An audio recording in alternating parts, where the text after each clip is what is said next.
Our primary mission here at Alternate Media is to bridge the gap between Judaism and Christianity, as it's existed for far too long. Yeshua, as we know, never intended to start a new religion. He was a religious Jew. I think at a certain point in every believer's life where we think, isn't there more?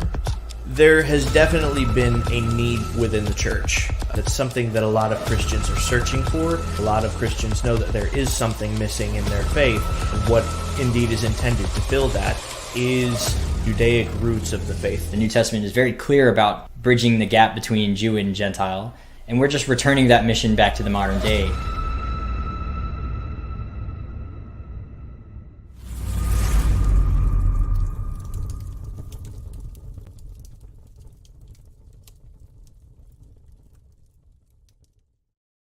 Hello and welcome, shalomi, my homies, to everybody who is joining us tonight. Tonight we're going to be doing another debate review. There was recently a debate on the validity of Torah in the life of Christians held on Wilwaukee's YouTube channel, and it was, I honestly, I think it was a good debate. And I enjoyed it. I enjoyed watching each interlocutor introduce their arguments and make their arguments. Definitely some commentary that I knew I could add to it. And I've really enjoyed last time that I did a debate review having the moderator of that debate on when I had Will from the Church Split on. So tonight I've got that moderator from that previous debate on. Let me bring up Brother Wilwaukee. What's up? It's good to have you back, brother. How are you doing this evening? Hey, I'm good. But hey, real quick, which Will is your favorite? Oh, man, you can't put me on the spot like this. Now, like, there's many Wills, but to Alternate Media, who is the true Will? Oh, you know what? Here's the thing, man. You've got that Wilwaukee red, and we've got the cobalt blue. So I just feel like I can't give it to you on that basis. Fine. I still love you guys. I still love you. We're at the end of the day. It's fine. Absolutely. And you've been on the channel before, having a couple of debates actually that I think went spectacularly. One of which you had with this one interlocutor who was on the debate that you hosted. Yeah, and it was funny because after that we became super cool, and he has come to me with questions, and he's been respectful, and no animosity or anything. Absolutely. No, I think it's worth pointing out that first. MJ is a cool guy, right? He was super chill, super cool, very respectful in the debate that we hosted here. Both backstage and then on stage. Naturally, things get heated when you're on stage. But backstage before and after the debate, super chill guy. So no bad blood there at all. But we disagree on some issues. Yeah. But at the end of the day, we're all Chaz. So yeah, absolutely. That was low, man. Okay. So as the moderator of that debate, right before we jump into the content itself, how was your experience moderating? Right, that's a difficult position to be, especially when you already have a bias as to which side of the debate is correct. So, kind of explain how that went for you. It was hard. It was hard. So yes, I mean, I was more on Trevor's side than MJ's, obviously. At me as a Torah observer, I really tried to bite my lip. Some of the things that MJ said, I disagreed. I'm like, I want to say, but I can't bite my tongue. Even with Trevor explaining stuff, I also thought he could have added. Like, I thought of another verse he could add to argue his point. I tried to keep quiet. And plus, with everyone watching, a lot of people knew I was on more of Trevor's side. So I tried really hard to do the best as I can as a moderator to just be not biased. If MJ has a really good point to why Christians should not follow the Torah, the law, or anything like that, please present it. So I tried my best because I knew I was afraid there might be Christians who would say that I favored Trevor or I was unfair in any way, shape, or form. But both people are cool with me. Both people recommended me to moderate it, and they specifically wanted me to. So, but it was fun. I prefer probably debating more than moderating. Likewise. Yeah, definitely. Even watching it, there were points where I was just like, oh man, I wish I was in this discussion. I wish I was part of this discussion now. There were definitely parts where it was like, man, I wish that I was like in Trevor's back pocket, right? That he had like a separate message bubble open to where I could like maybe type something out to him or something. But I kind of left that to the live chat, which, as usual with these kind of debates, was kind of toxic. Yeah. Probably the worst that I've seen was the debate we did with the Black Doctor and Buck Rogers 298 with the church split. That was a bloodbath of a live chat. But this one, it's interesting. You always see the dynamic of like whoever they're already rooting for is who they think is winning the debates. There's not a lot of objectivity on how that's going. Yeah. Now, real quick, I do have to say I was really disappointed though towards the end of the debate. I was really disappointed from a lot of the Christians who disagree with Trevor. Brad, I mean, the entire section was filled with questions for MJ. And me as a moderator, I can't ask, like, I probably had 50 questions for MJ. Like it was crazy. And I saw the people in there who are friends with MJ, and the entire time they're just saying, oh, Trevor lost, Trevor sucks. Go back to the Bible, Trevor. Just these little cheap shots. And it was really frustrating for me, especially as a moderator, because it's like you have an opportunity right now to ask Trevor a question. You guys watch this. I mean, it was like 3 hours. I definitely was not strict on time because going back to the debate you were bringing up, I'm not blaming Will at all because I understand you guys agreed on the terms and everything like that. But I wish it did go on. I wish, especially the argument with the Didache between Seamus and Black Doctor, where I like continue that. Like you had your foot on the throat and like we're just waiting, but then Will continued it. So I wanted it to go on, but it was really frustrating because I had so many questions for MJ and like none for Trevor. And then even after, I saw 3 videos of people, 2 were in the chat where they're just making TikTok videos of, oh, Trevor lost, he sucks. And it's like, come on, dude, you were here, ask the question. Right. So that was the most frustrating and really honestly disappointing part. Yeah. And I mean, it reflects badly, not on MJ in particular, but just on, I would say, the community in totality, because like you said, this was the Q&A portion of the debate, right? This was, if you really thought that you had an ace in the hole to trap Trevor with, like this was your chance to ask, but instead of doing that, you just wanted to berate him.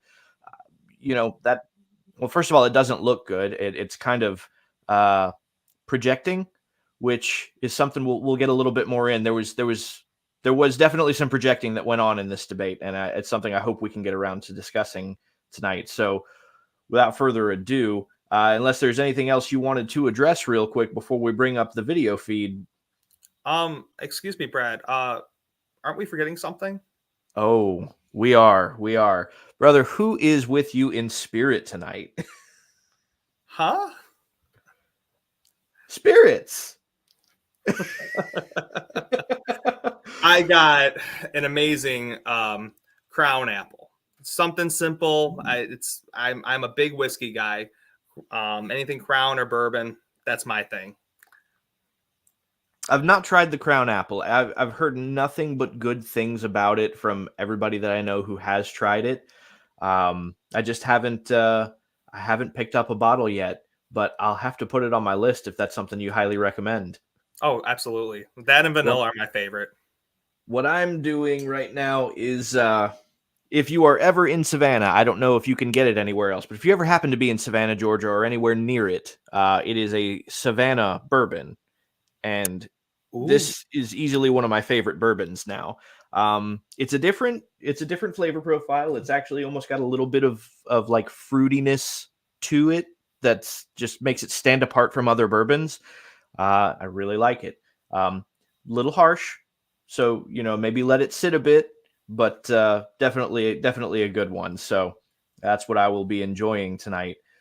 And let's bring up the video feed here. The first timestamp that you gave me was around 45 minutes and 25 seconds.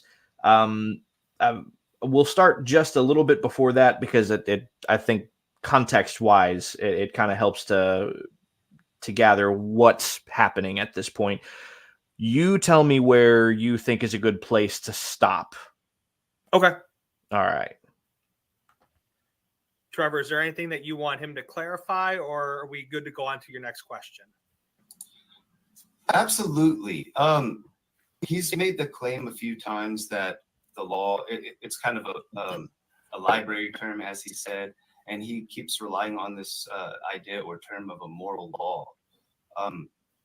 As far as I'm aware, there is no place in Scripture that actually separates the law. In fact, all throughout the entire Bible, the law is clearly seen as one, including by Jesus. He said clearly that he didn't bring a new law. I understand that a lot of people want to go to a few verses to imply that and make a contradiction there, but that's not the case. So I would like you to clarify, what is the moral law and what Bible verse do you get this moral law from? You're implying that a Gentile went to the temple and offered up a sacrifice to Yahweh. This is nonsense. Paul says that the Gentiles followed the law. They did not follow the Torah. It's not an implication, it's a question. Can you show me a Bible verse that actually says moral law? It's not an implication, it was a question. You made the allegation that Gentiles are only to follow the moral law. Can you give me a Bible verse that would suggest that the law is somehow separated and that the entirety of God's law is not moral? Yes. What Bible verse do you get this from? Leviticus 18. I think 18:2. Yep, Leviticus 18:2. Speak to the sons of Israel and say to them, I am the Lord your God. And these are the prescription verses of these laws. Burnt offering, grain offering. Did he say? Did God say, "Hey, all right, Brad, we're just gonna add these to the all right"? Laws? No. These are. See, this is where I think MJ kind of goes off a little bit. And I feel like this is the argument or the harsh truth that a lot of the Christians have to come to a realization of. I think even in churches now, they break up the Torah, right? They break up all 613 and say, well, this is a ceremonial, this is a food law, it's this and that. Nowhere is that brought up in Scripture. Now, what MJ was talking about was like the grain offering and whatever else was in that verse, but nothing was mentioned of a moral law. And right. I'm glad I'm glad right where you started it, because that was now his next question going into this. And his next question was, you talk about this moral law, where is it?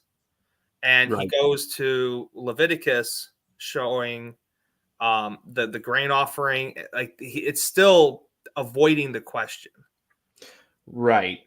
That was the thing that immediately struck me when this transpired, is that, for number one, like you didn't answer the question. The question was not asking for a clarification on why you think that Trevor's position is incorrect. The question was asking for a basis from which to derive the idea of separations in the Torah itself, right? Show me where you're getting that from, where you get this idea that there is a moral, a civil, and a ceremonial, or whatever the three separations he was arguing, because I think there's like 2 or 3 variations of the 3 separations.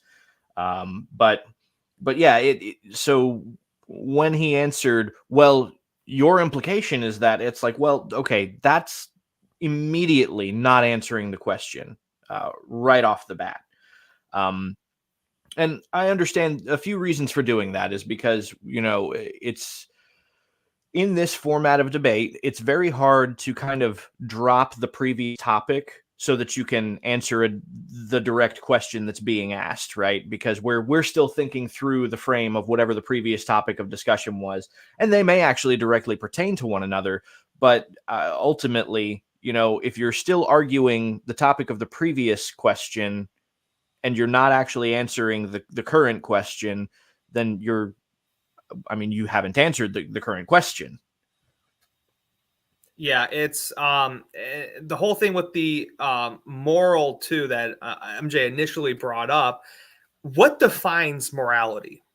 I feel like this is the argument too that atheists use all the time, where Right. what defines morality? And well, it's hard. Us, if you are a Christian or if you are whatever title you want to give yourself, if the Bible, whether 66, 73, 78 book, whatever, canon, if this is your holy book and you want to live by this, and the God of this book is the God that you follow, then he gives us lists of statutes, things to live by for us to follow.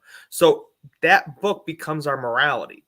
But when we start saying how, well, we have to, the dietary law is gone. Well, where's the dietary law? It's not in there. Or we only have to follow this moral law, the ceremony. None of that's there. The only thing which MJ brought up was the grain offering and whatever else that was in Leviticus, 18:2, I think it was. Right. But that's just the type of sacrifices, the grain offering, it's those types of sacrifices. We don't see a moral, we don't see a food law, we don't see a ceremonial law at all throughout the entire Torah. Right. And typically in my experience, and you can tell me what yours is when that topic comes up, because that's a very frequent line of argumentation that we will get right from the anti-Torah crowd, is that we're only held to the moral law today. And then when you ask them what that moral law is, typically in my experience, we get answers like, the 10 Commandments. Of course, the problem with that is that the 10 Commandments include the Sabbath, which they say is a ceremonial law. So now we have to rationalize how it's the 10 Commandments minus the Sabbath, and then some will say that it's the 4 prohibitions, and so it's like, okay, well, now which one is it? Is it the 4 prohibitions or the 10 Commandments? And then as far as the 4 prohibitions, most of those really just have to do with idolatry, not so much morality itself, especially when it comes to eating blood and eating strangled meat. That's not really a moral issue. There are a few key answers that you typically get. In your experience, what would you say is the most common that you have received? I mean, honestly, kind of like what you said, with people will say the 10 Commandments, right? Like, oh, well, for Gentiles, they're only supposed to follow the 10 Commandments. And then you bring up the Sabbath, right? And they'll say, okay, well, you see, they'll bring that verse up in Acts where they collected money on the next day, and that's when they gathered. Yeah. So that's so this is what the church fathers did. So we should do this also. No, because you just told me that we are now supposed to follow the 10 Commandments, and now you're moving the goalpost to where the Sabbath, it's kind of different. And then, like you said, the 4 laws in Acts 15. Well, now that's I mean, by that measure of standard, I can kill someone without any problems. It doesn't mention that, Right. or I've even heard where Yeshua, people will say, what are the 2 greatest commandments? Love God and love your neighbor. Right. Okay, well but then it comes into, how do you love God? What things can I do that would please God? Right. And then we go back when we read throughout the entire Bible, it's the Torah. By doing these things, they are pleasing to him, and we also get blessings when we do it. Right. Right. So either way, there's always going to be some kind of hole where it almost seems like a lot of people who come up with these conclusions are just, they don't know the Bible, and it's just like just do this and shut up. You're cool. So, which initially I disagree with. Right. And I've also gotten it's anything that's repeated in the New Testament. Yeah, which still leaves a lot to be desired. One of my favorite arguments that I've heard regarding that comes from a mutual friend of ours, which is the New Testament doesn't really reiterate laws regarding incestual relationships.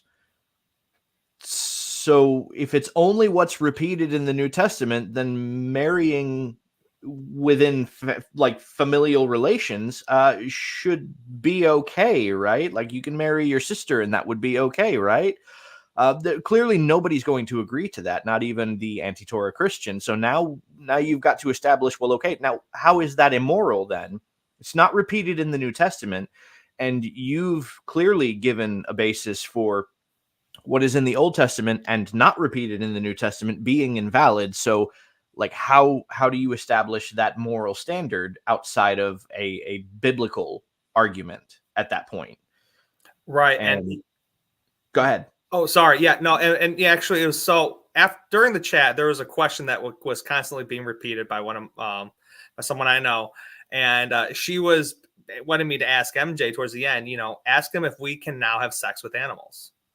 And I'm like, I'm not asking that. And well, so she called me after and she's like, I'm mad at you. I'm like, 'cause I didn't ask the question. She's like, no, because no Christian has ever answered that question. Like, you might be laughing, but no Christian has ever asked that question. And that was the perfect opportunity to ask him in front of everyone, can we now have sex with animals? Because if he says yes, he's going to have his own problem with the Christian community. And if he says no, why is it now wrong to have sex with animals? So, right. that was something I was like, you know what? You have a point. You have a good point. Yeah.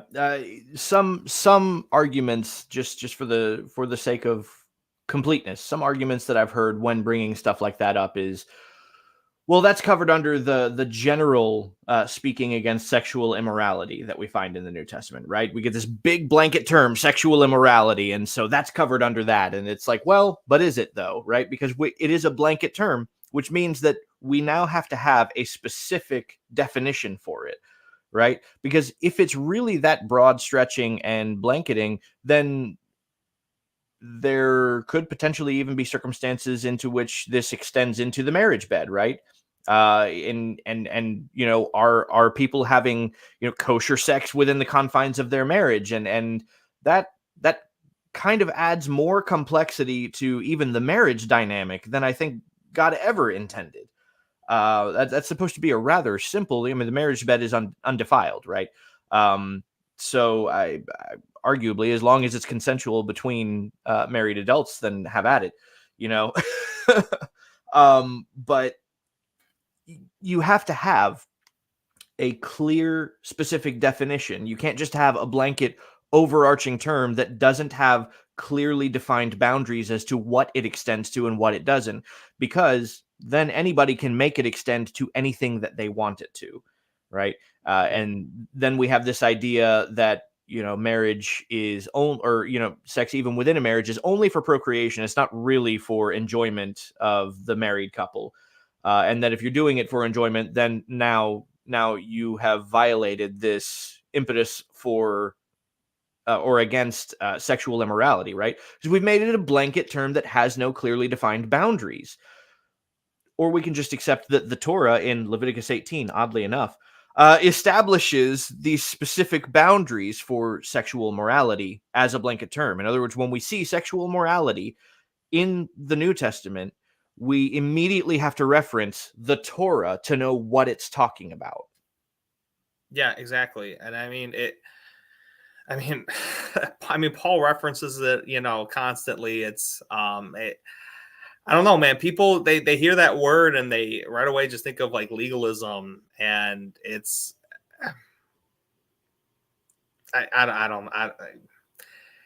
as soon as you get away from the Torah and you have your own interpretation. I mean, this is now, right, why we have like 40,000 denominations within Christianity, because everyone has their own interpretation instead of just relying solely on the Bible through the Torah. Right. So, right. And let's see, I'm trying to move it to the next timestamp you had, which was 47:30, I believe. okay. So I think I got it up to 47, like 25 or something. Let's see.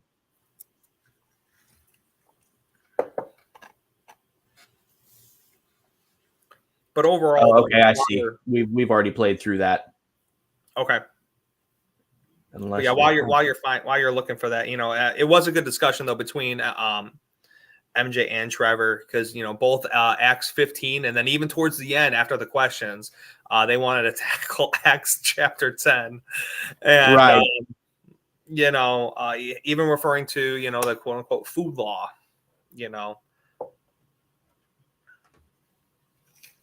Good grief. Am I gonna have to like refresh the entire page?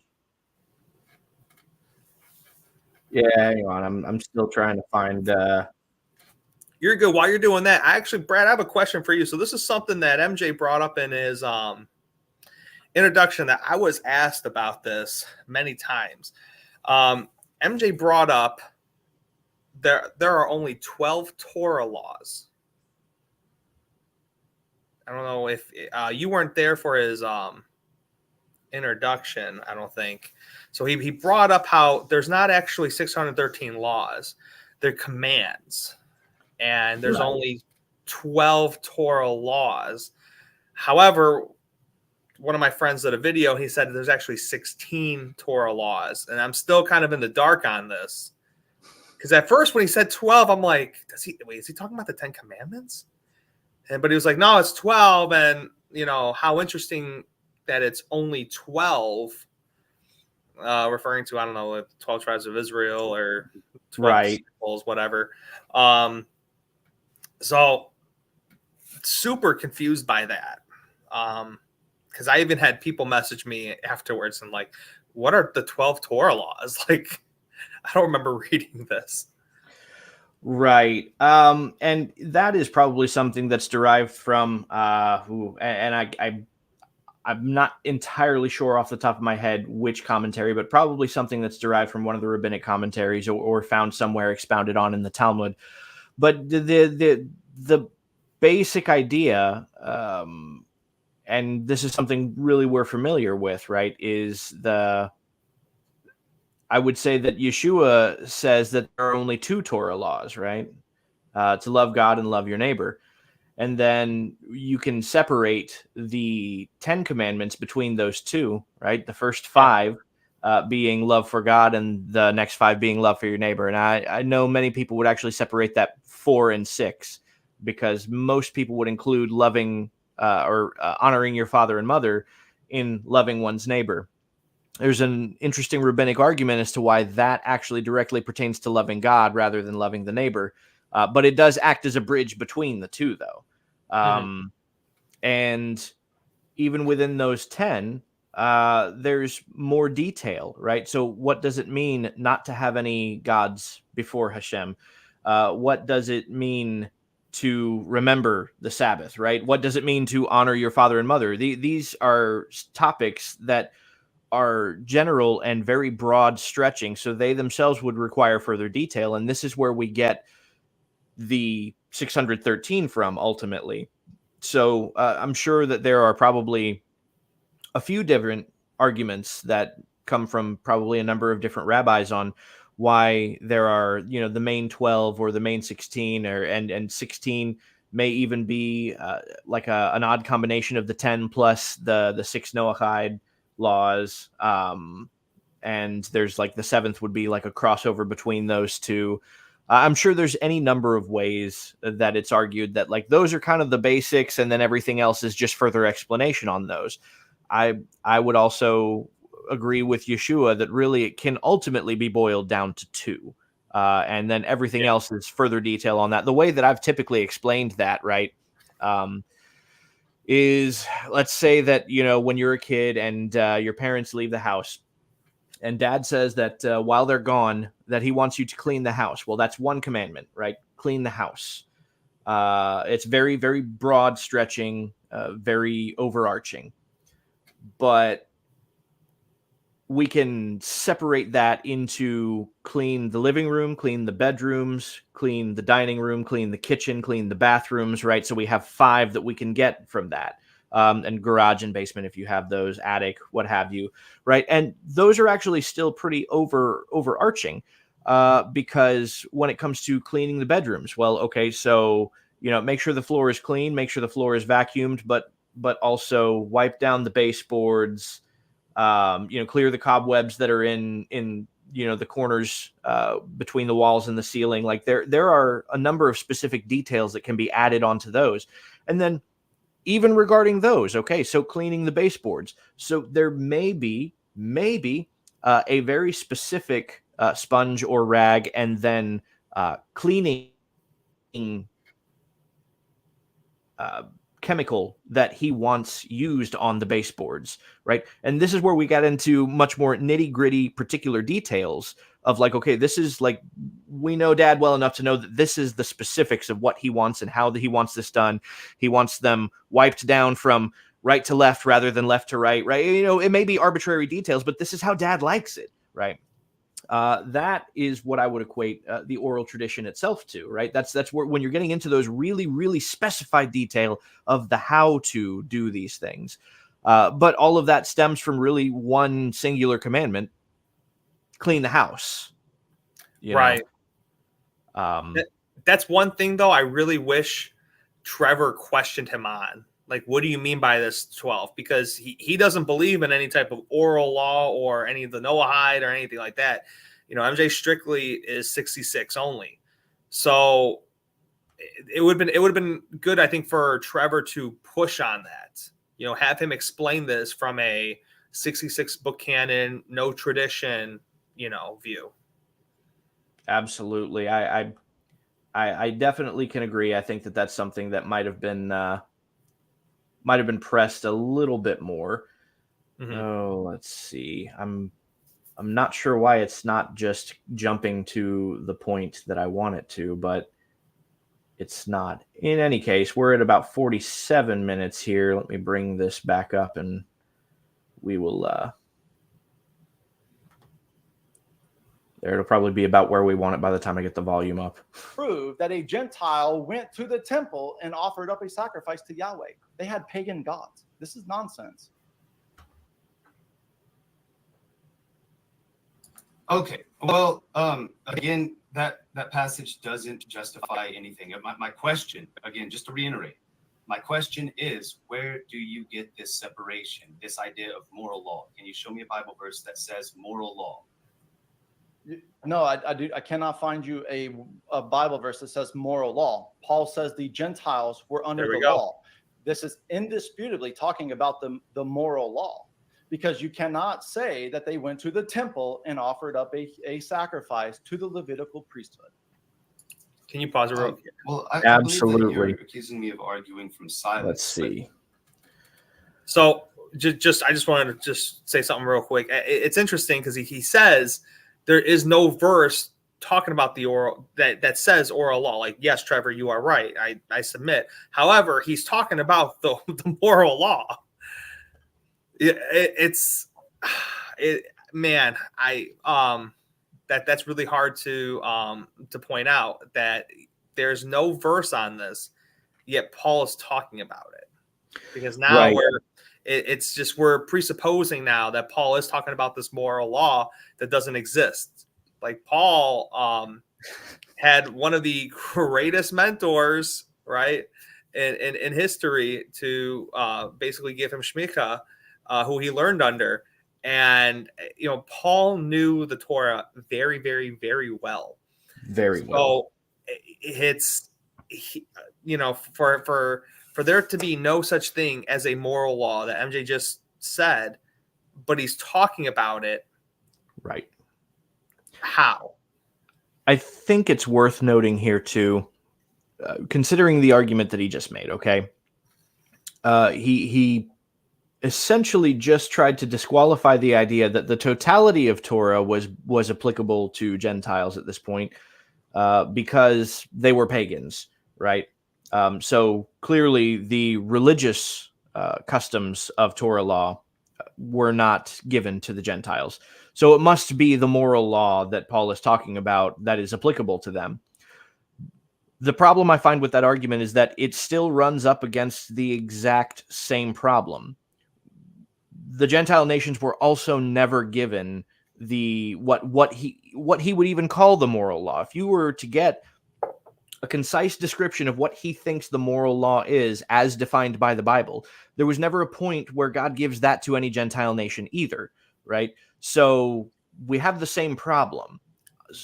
So either Gentiles are beholden to a set of laws with which they were never presented, right, and can therefore not actually be in violation of, or the totality of the Torah is, at least as far as what Paul seems to be saying, directly applicable to Gentiles at this point.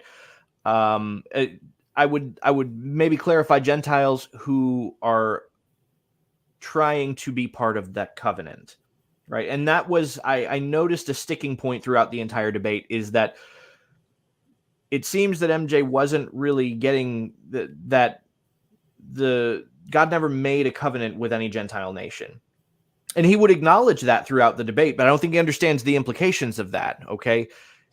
If we acknowledge that those who are in covenant with God are the ones who Torah is applicable to, then we can't use Gentile nations that are not in covenant with God as the example of what the Gentile believer today is beholden to, because they were not in covenant with God. In other words, they were not saved, right? They were outside of the covenants of promise.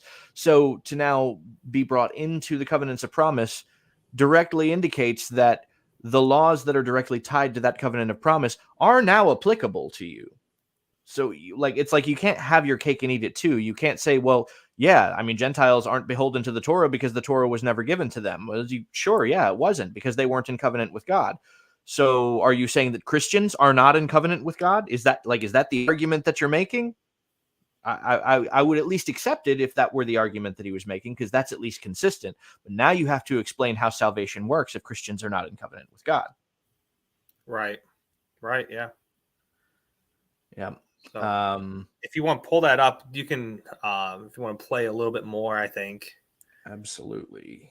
I just wanted to point that one part out, because as soon as you say that there is no, there, you know what I mean? There's nothing there for moral law, but Paul is talking about it, I'm like, come on. Right. You know? Right. But that's quite literally your argument. So you're saying that there is a moral law, but there's not a Bible verse to the moral law. But Paul told Gentiles that they're under the law, but yet Paul never said that. That's not true. Well, that's what you said. It must have been you must have misspoke. But I do want to clarify, he actually did instruct Gentiles to keep things like the feasts. He did tell Gentiles that they are to follow the law. We could see him telling the Gentiles to keep the feasts in 1 Corinthians 5, verse 8, where he clearly instructs, because of Jesus' sacrifice, that we should keep the feasts, not with old leaven. 1 Corinthians 5, verse 8. As well, knowing that, he clearly told Gentiles to follow the law. And those feasts are only found in the Old Testament. So again, I would ask you, where are you getting this idea of moral law? Because that is actually kind of a library term that's not found in Scripture. And I think he actually gives it in a few seconds. Not just the entire Old Testament. I think he says James. So again, where do you find this idea of moral law? Again, we're going to keep going back and forth. Paul makes it explicitly clear that the Gentiles follow the law. And I'm going to ask you, when it's my turn, show me where they offered up an animal sacrifice. Again, you're going to have to argue from silence, because it's never happened.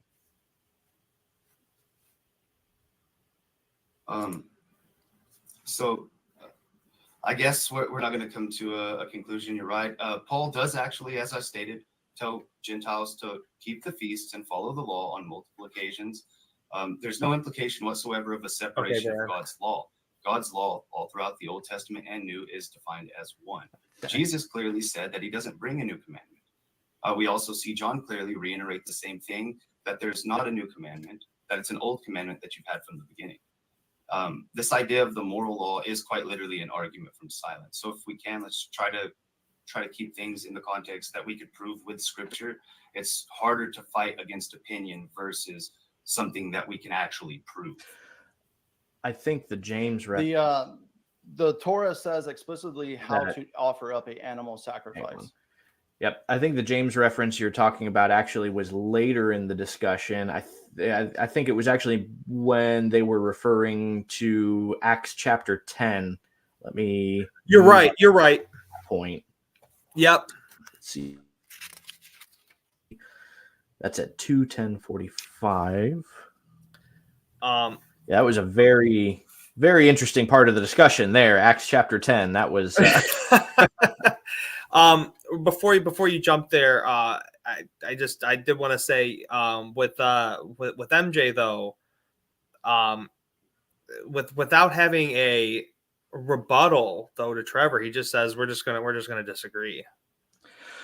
You know?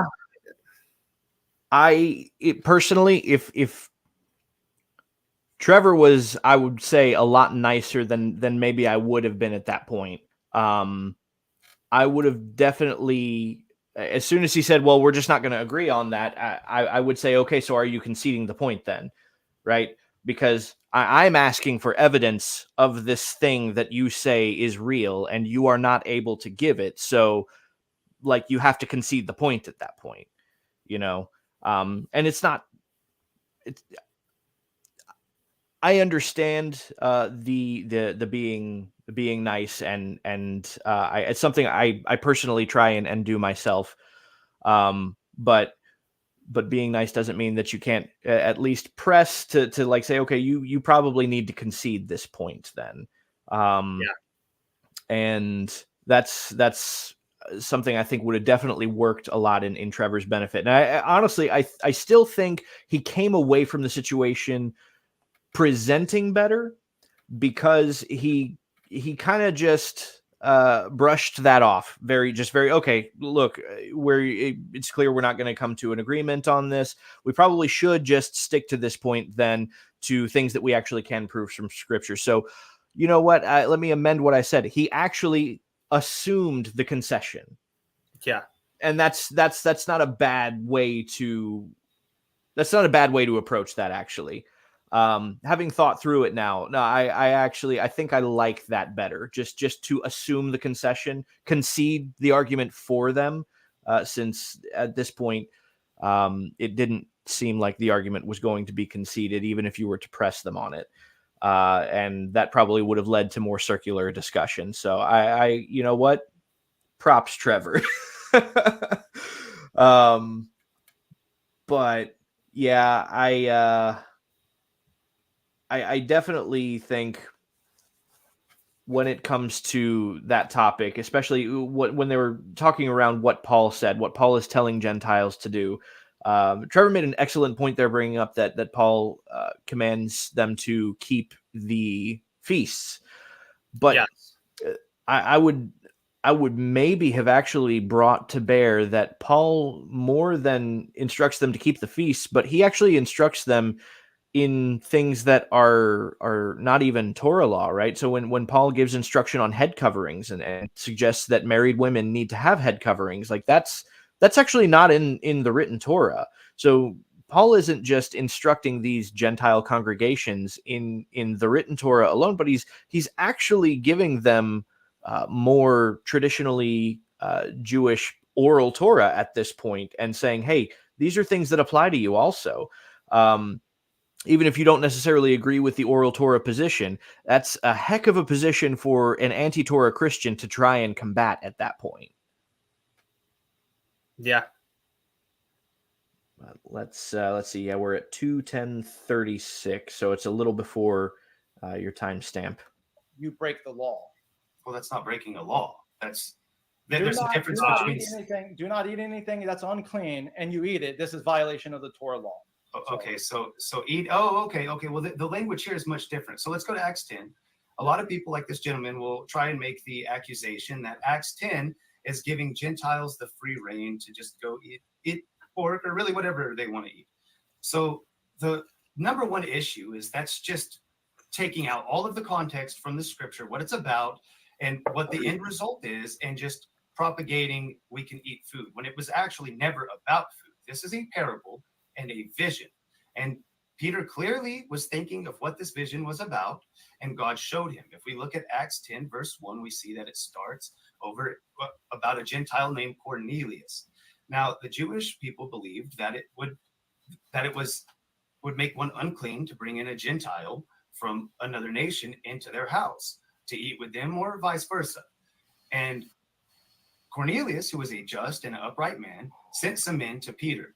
So while these men were on their way to Peter, Peter had a vision where he's seen the sheets with all unclean things, and God said, "Rise, kill Peter, and eat." Peter then stated, "Not so, Lord, for I have never eaten anything common or unclean." This happened again 3 times. As we continue through the scripture, we see that Peter was perplexed about this vision, to the point to where he understood that this couldn't be what he thought it meant. And as he was contemplating this, then came the men sent to him by Cornelius. And that's whenever Peter gave his conclusion to this meaning, as we see in Acts 10, verse 28, also Acts 11 through 7. We see Peter clearly suggest that this had nothing to do with food, but rather it had to do with people, Gentiles being included, that we should not call Gentiles common or unclean. So this parable and vision was never actually about food, but it was about Gentiles and nothing more. And to suggest that this was about food in itself giving us the right to sin, or it has a double meaning, is just ludicrous, considering it's a vision, it's a parable, and he already gives us the definition of what that parable meant. He never stated we can also go off and eat pork. Rather, he stated that this was clearly about Gentiles and nothing more. Okay, so it is absolutely about food. And James 1, I just had it up, but I lost it. James 1, where's it at? James 1. First of all, it says that, there it is. James 1:13 tells us that God will not tempt us in a sin. God, picture this. God sends down a sheet full of unclean animal. My opponent is saying God's going to violate his character and tempt Peter by eating these unclean fruit or unclean animals. This is in violation of God's character. James 1:13 says that no one should say we were tempted by God, for God will not tempt with evil. So if violating the Torah means that you are eating unclean food, you just contradicted God's character. Now, at the end of this verse, when Peter says that these were clean and unclean, you yourself said that this is how someone becomes unclean. How are they unclean? By what they ate. So when Peter says these people are not clean or unclean, this is absolutely referring to food.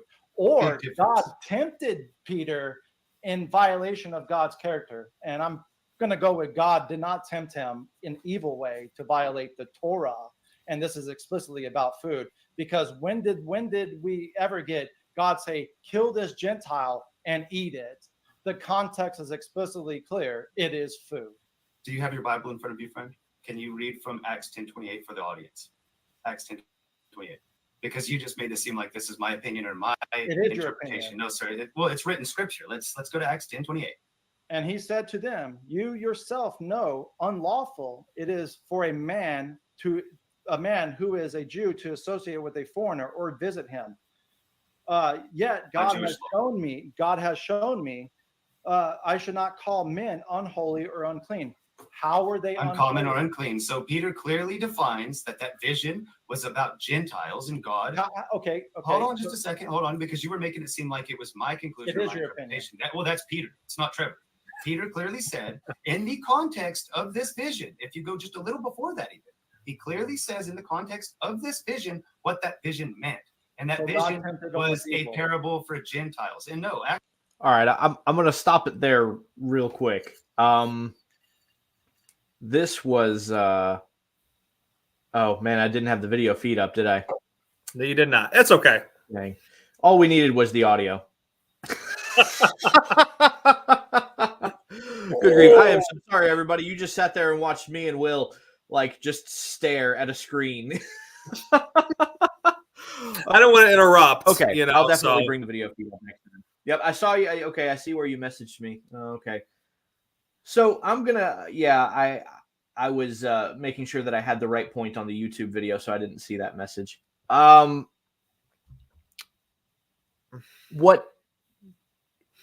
What stands out to me about that particular portion, this is the projection I referenced earlier, right? There's a little bit of projection going on here, because MJ's primary premise, right, is that God was tempting Peter to eat these unclean animals, and so that's premise one. Premise two is that God doesn't tempt people to do things that are sinful, right? So conclusion, these unclean animals are not sinful to eat, right? That's the problem is with premise one, right? It doesn't say that God is tempting Peter. Okay, that's something that he's actually projecting onto Peter. He is projecting that Peter would be tempted by the prospect of eating unclean meat, which personally I think illustrates a level of ignorance on probably the view of unclean meat by religious Jews of that period. That's something that would have been considered gross and wasn't even considered food to them. So I think it's quite a stretch to presume that Peter was in any way tempted by this prospect. I think more than likely he was probably shocked by it. The other aspect to this is, right, he read Acts 10:28 and agreed that Peter clearly says that this is about people. So any way that you can insist that it's about food at this point, just personally, I don't know where you derive the argument from that, besides just insisting, well, it's food in the allegory, right? It's food in the vision, so it must also pertain to food. And I think that misses a lot of cultural context here, because to insist that he made a reference to, right, killing and eating Gentiles, and that's clearly not what's going on. So it must be about food, right, and not about the people, because we've, it's like he's saying that because I decided the premise was that it's about food, so it can't be about people, because he's not talking about eating people, right? In rabbinic literature, it is quite common for Gentile nations to be anthropomorphized as an animal, right? To be described in the terms of an animal. Seamus and I actually go into a little bit more detail on this, and we actually mention specific animals that different nations are referred to as, because of certain symbolisms that are applicable there. But this is something that anybody who has read through any of Daniel should be familiar with, right? Because we see numerous nations that are described in animal form throughout Daniel. So this is not uncommon even in the Bible. So I don't think you can make a solid argument that, well, this is clearly about food because he says kill and eat, and it can't be about Gentiles on that basis, when we have a clear-cut basis of Jews using animals to refer to Gentile nations. And then Peter says that God revealed to him in a vision that he is no respecter of persons. Yeah, I mean, you said it. When MJ brings up the whole temptation thing, as we were joking about earlier, I'm a Milwaukee guy. You're not going to tempt me with DeWalt tools. All right, you're not gonna catch me on that. It's disgusting. It's gross. I don't even touch it or look at it. I've no use for it. Right. So how is this tempting in any way, shape, or form? Exactly, Brad, you're right. I mean, this is disgusting to them. Just because it has a heartbeat and move, right? That doesn't mean that a pig is on the same level as a cow. Right. It's not culturally, that is disgusting to them. They don't even touch those animals just because how gross they are. So to say he was tempting him, like, sure, if there was a verse in Acts that said, "Oh boy, God, thank you so much. I've been wanting to eat these my entire life, but I tried to observe your Torah and I restrained myself because it just looks so good." You might have an argument there, but it literally says he was perplexed and wondered what the vision meant. Right. And exactly like you said, the animals with Daniel, we have the lion, the bear, the leopard to represent those kingdoms. Even now, all unclean animals. Yeah. Even now, though, the U.S. represents an eagle, China, the dragon, Great Britain, a lion. So it's not just only in the Bible. We see this now, even today, where countries, people, representations are through animals, just given, and then towards the end, the verse that Trevor had MJ read, he says, "Now I know what the vision means. I should not call Gentiles unclean." Right. It's that. It's as simple as that. But yes, exactly, though. You'll still get people who will say, "Well, no, God also he also meant food, though, because God said so." It's like, it's a vision, though. No one actually, going back to Daniel, no one believes there's a 4-headed leopard with 4 wings coming out of the ocean running around. Like that doesn't happen. Everything has symbolism. It's a representation. Gentiles were unclean, so were those animals. Now the Gentiles are not unclean, where we are called to be with them. Jew and Gentile together. It's that simple. But yeah, you still get people who fight against that, and oh no, it's about food. No, I'm sorry. It's quite clear. Right. And I'm very glad that it went to this point. Acts 10 is kind of one of the more common passages that will get brought up in this discussion. I thought Trevor did really well here, particularly in these kind of debates. You may get a lot of, so what you're saying is, or so basically you're saying, or trying to force words into your mouth, more or less. And honestly, the best thing to do in that scenario is to repeat your previous statement or repeat your previous premise. Even if you have to reword it a little bit differently, but just you repeat it in your own words, right? This is what I'm saying, right? Because generally so what you're saying is an attempt to try and trap you into the implications of a specific word set, right? A specific phrasing that they think is going to work in their benefit. Because the way that you phrased it doesn't work in their benefit. So the best thing is to just restate it. And Trevor did amazing here, not just restating it, but constantly referring back to the text itself. There was one point, if we were to go further, we would get to that point where he actually read the entire account word for word from the text of Scripture. And it was time consuming, but well worth it, because it's like, okay, look, this is the context of what we're dealing with. Now, after being presented with the totality of it, everybody stops immediately after the vision, right? Nobody reads to the rest of the chapter where he goes and he visits Cornelius, and now he says, God has revealed to me through a vision. Okay, well, what vision? What vision is he talking about? Where was this message revealed to him if it wasn't the initial vision, right? And when you are forced to examine the totality of the passage and reconcile that, it's very hard to argue around that. And I do think MJ had a very difficult time trying to argue around the direct implications of the words of the text itself. So Trevor did very well in that.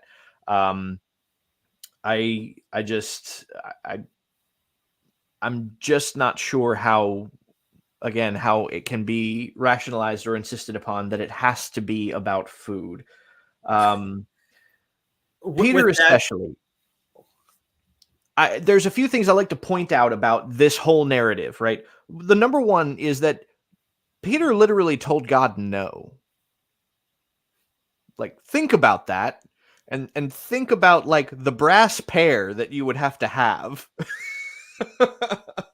tell God no. And this is what Peter does. Not once, 3 times he says no. Yeah. But the 3 times is important also.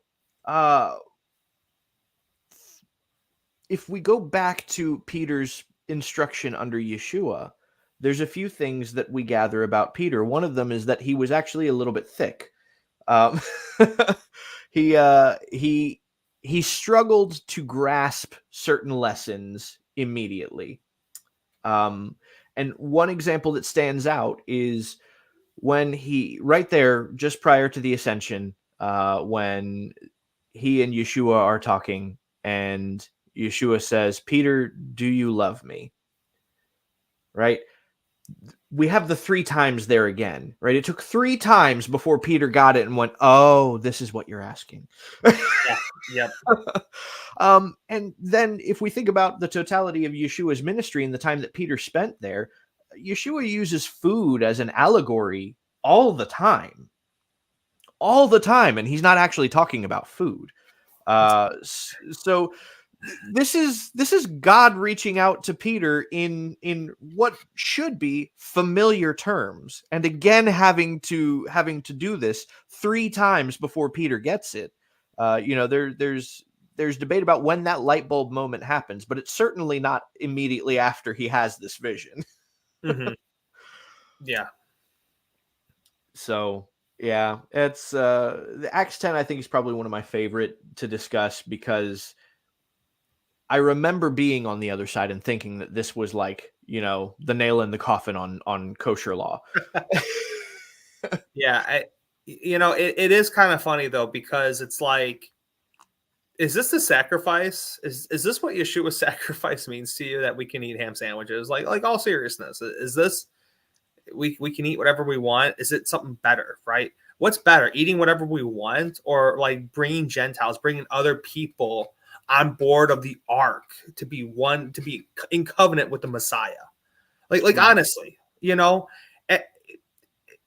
if Messiah asked me to give up meat, I give up meat, right? Like food, we shouldn't care about food. We shouldn't care about like that. That's so silly. It's the Gentiles, it's the goy, bringing them into covenant. That's the most important thing. That's the whole thing. Because you have a Jew, as in Peter, you have the Gentile, the goy of Cornelius, bringing him in. That's the most important. But again, Christians just focused on the, oh, cool, Acts chapter 10, I get to eat whatever I want. No, it's bringing Gentiles in, saving them, throwing them the life preserver to come onto the ark so they can be saved. Yep. We'll do one more section, because first off, I have to redeem myself after not pulling the video feed up the last time. But also because I did ask a question in the chat, and I want to get your thoughts on that question, but also I'd like the opportunity to further clarify the reasons behind the question. So we will pull this up, and I think this is right before you ask the question. It is. And I wish I can. Oh my goodness.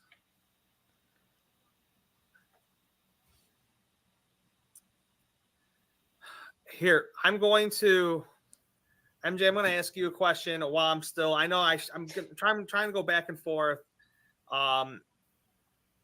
We'll go with this one for MJ. If God's character is all good and God defined good by giving his law, how do you rationalize God acting against his nature by violating his own definition of what is good? That was a great question.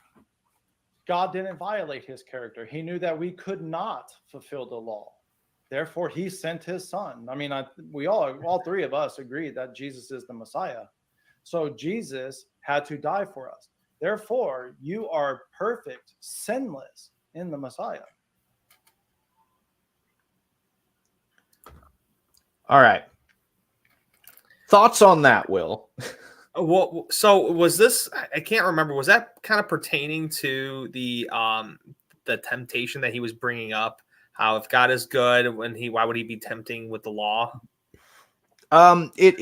That's kind of what inspired it, but it actually was just pertinent to the entire premise from which MJ was arguing, right? Because if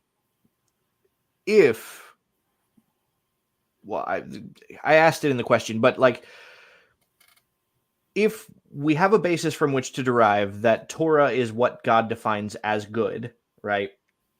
Then any argument against the Torah and arguing that God is the one who supplanted it would be arguing that God is acting counter to his own definition of what is good, right? So it's an overarching question that applies to any of them, but certainly it was inspired by his statement regarding James. So personally, his answer to me amounts to fire insurance. Because you really don't have, based on his answer, you don't have an impetus to not sin now, right? Because the answer that he gave was, well, God knew that we absolutely can't, right? That we can't do the totality of the law, aka we can't not sin, right? So he sent his son to do that for us. So that perfection and that righteousness is what is imputed to you, so you don't have to worry about being obedient. Okay, so now I can do whatever I want then, right? That's the logical conclusion of that argument. It's fire insurance. I got my ticket punched, right? So I can do what I want now. It's your license to do whatever you want. Yeah. It's I don't even know how to respond to that, Brad. I'm sorry. It's because you can do whatever you want. Then you're exactly right. And I feel like this is always the argument with the Torah observers and a lot of the Christians is then I get to do whatever I want. Well, no, you still have to follow laws, right? And they'll quote Paul, but it's still quoting the Torah at the end of the day.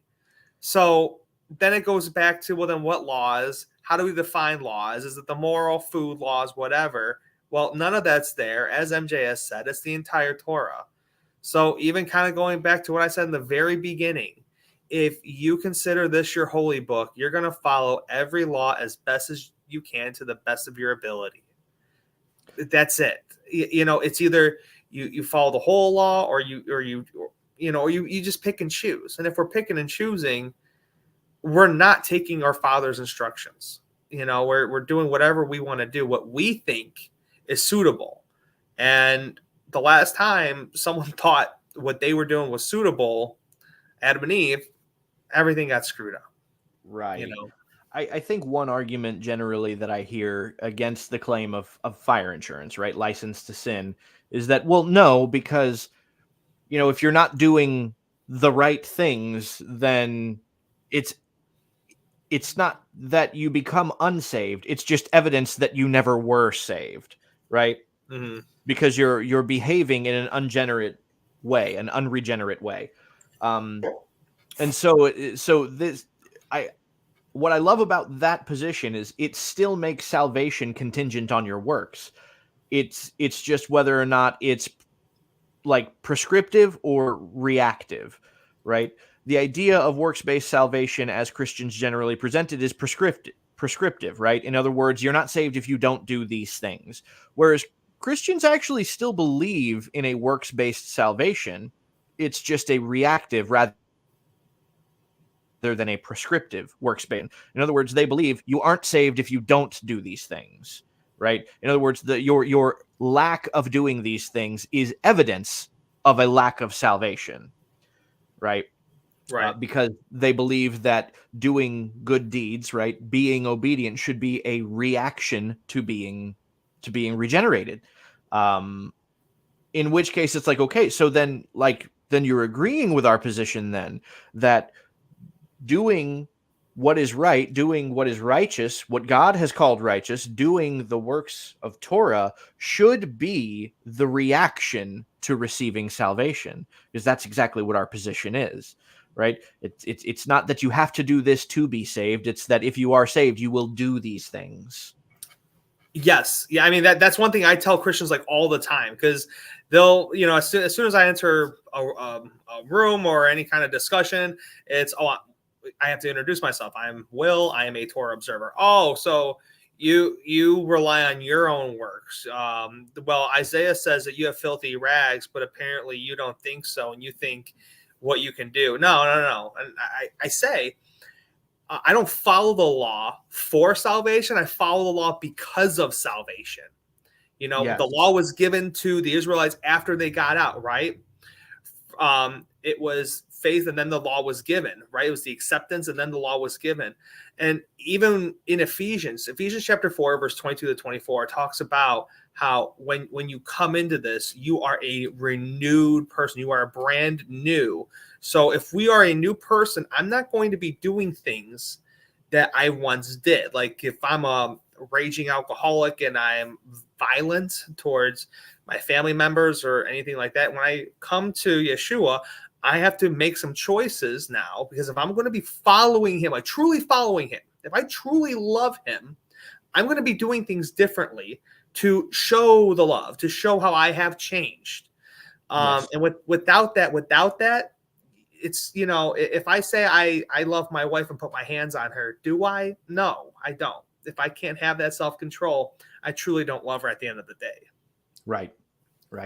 The last thing, and we really don't even need specific video clips on this because it was scattered throughout the entire debate. I would encourage everybody definitely to go to Wilwaukee's channel and go watch this debate, because it really was a good debate to watch.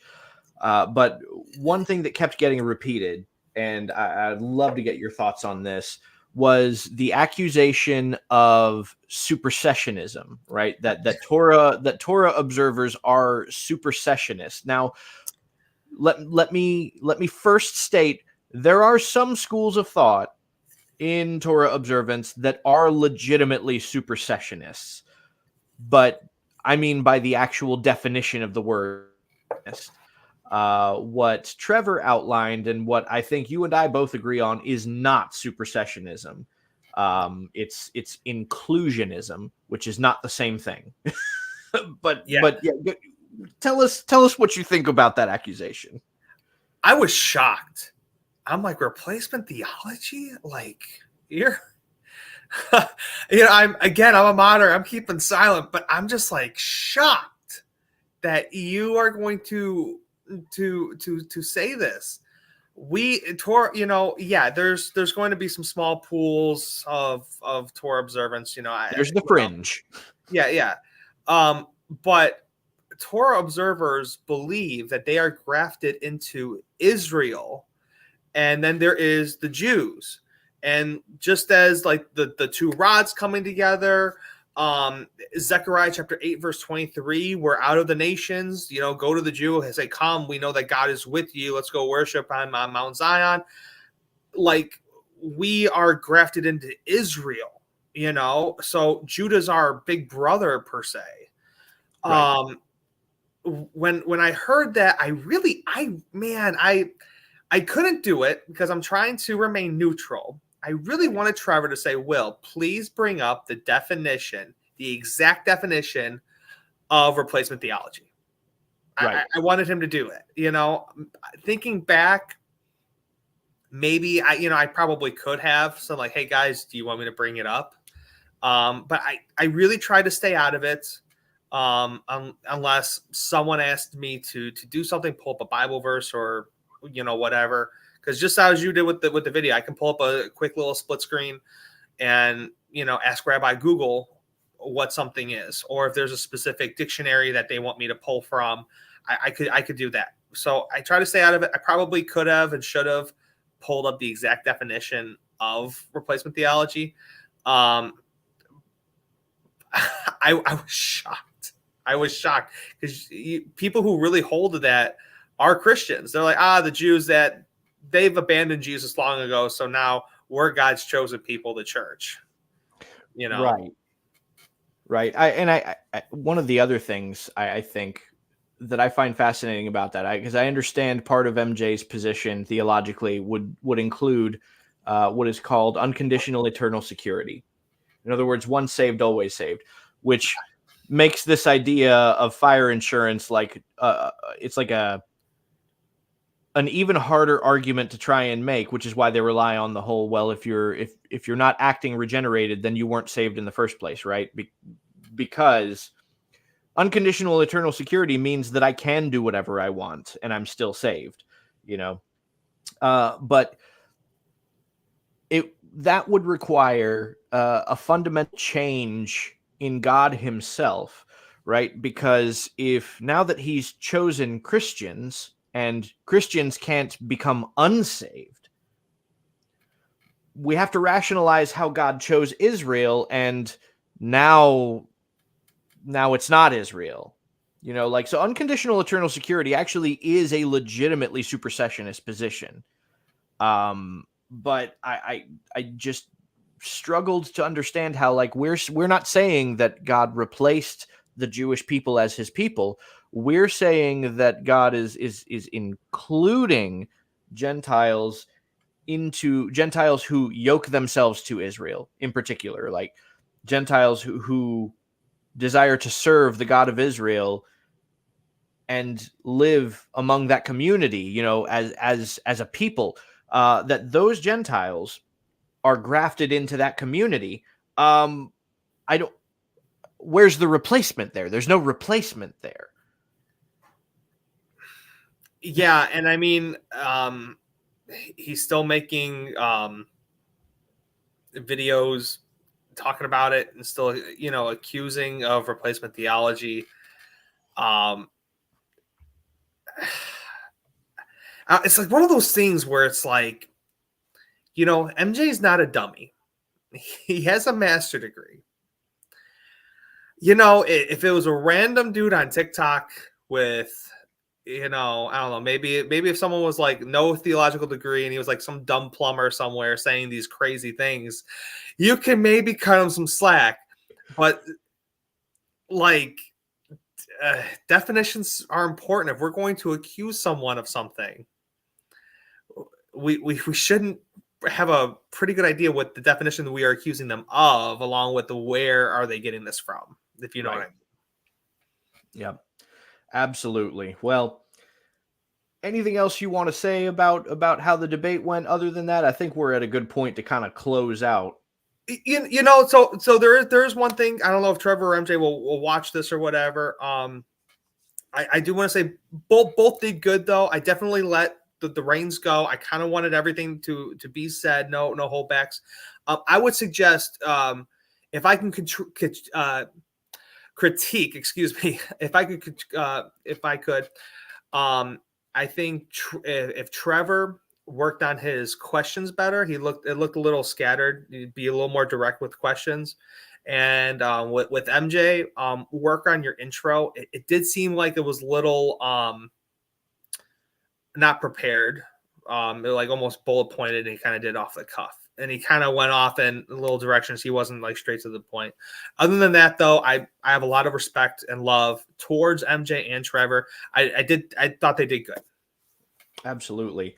Yeah, I definitely think, and again, you know, it stayed relatively respectful. They're you know, you naturally in any debate you're going to get an amount of ad hominem on both sides. You know, Right? That it's just part of the performance, you know. But I do think that they both maintained a relative level of respect that I think was made it worth watching. Right, the last thing I really want to watch, as much as I love a firestorm, I don't want to watch two people just sit there and sling mud at each other. Right. So there's like a happy medium of like where to keep it, and I think that they were able to kind of find that sweet spot and maintain that. I think I can agree on the question portions with Trevor, but I think I see a part of where he was going, and I do think, you know, which you and me have discussed, that the question portion is kind of you learn more about your opponent's position rather than trying to find a gotcha spot. I think maybe that's the direction he was going in. It's, you and I both know, man, it's hard to think that way on the spot. We're watching from the outside. and Right. in hindsight here. But I definitely think I appreciate the cool mellowness that Trevor was able to maintain. I actually in some ways envy that. He's got a much cooler head than I tend to have. Right. And I think MJ did very well at least in my opinion. I think he did well at phrasing some of his questions in a way that would have worked for his benefit if he got the answer that he wanted, right? So that he asked the right questions, right? And I mean that's important because even if you have a good point to make, right? If you have a valid point to make, if you're not able to ask the right question to elicit that response, then it's not going to go anywhere. So I think MJ did a really good job at that. But I think Trevor also did a good job of avoiding that. Yeah. No, yeah. I mean, I disagree with MJ. But I mean, he asked good questions, He did. I thought it was good. It definitely wasn't like a one-sided debate. He definitely asked some good questions to him. Absolutely. So that's I guess where we'll close it out. Hang out a little bit backstage because there's one thing I want to run by you backstage. But yeah, we'll close out here and definitely thank you and appreciate you making the time to be here tonight.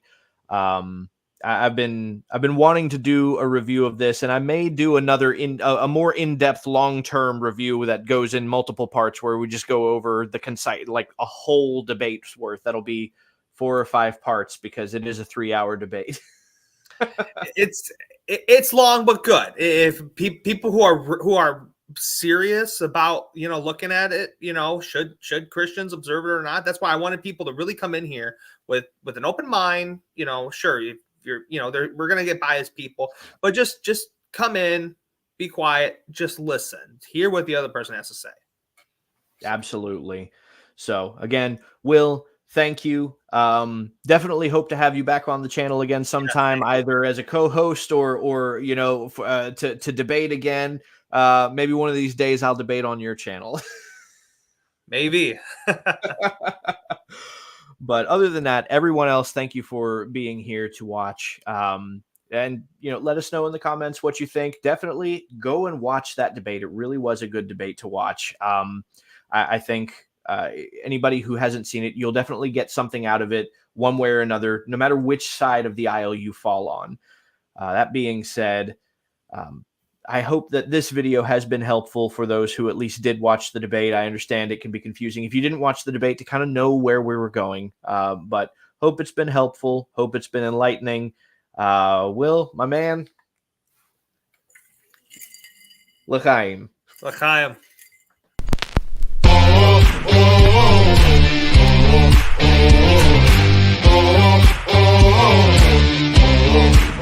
Oh